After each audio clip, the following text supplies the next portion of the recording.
மன்னவன் தென்னவன் தனக்கு நீர் சிறபுறச் செல்வர் இருந்தார்.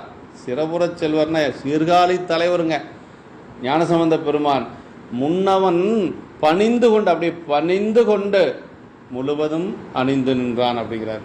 நாவுக்கரசு பெருமானுக்கு திலகவதி அம்மையார் திருநீர் கொடுக்கின்ற பொழுது எப்படி வாங்கினாங்கிறத சேக்கிழார் பெருமான் பதிவு செய்து காட்டுகிறார்.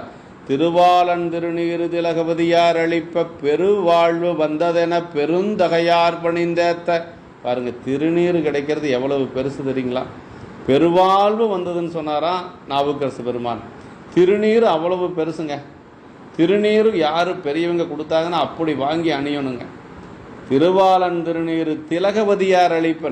நாவுக்கரசு பெருமானுக்கு சமணத்திலிருந்து சைவத்துக்கு வருகின்ற பொழுது முதலாக திருநீர் கொடுத்த பெருமை நம்முடைய திலகவதி அம்மையாரைத்தான் சாருங்க. இப்போ அதே மாதிரி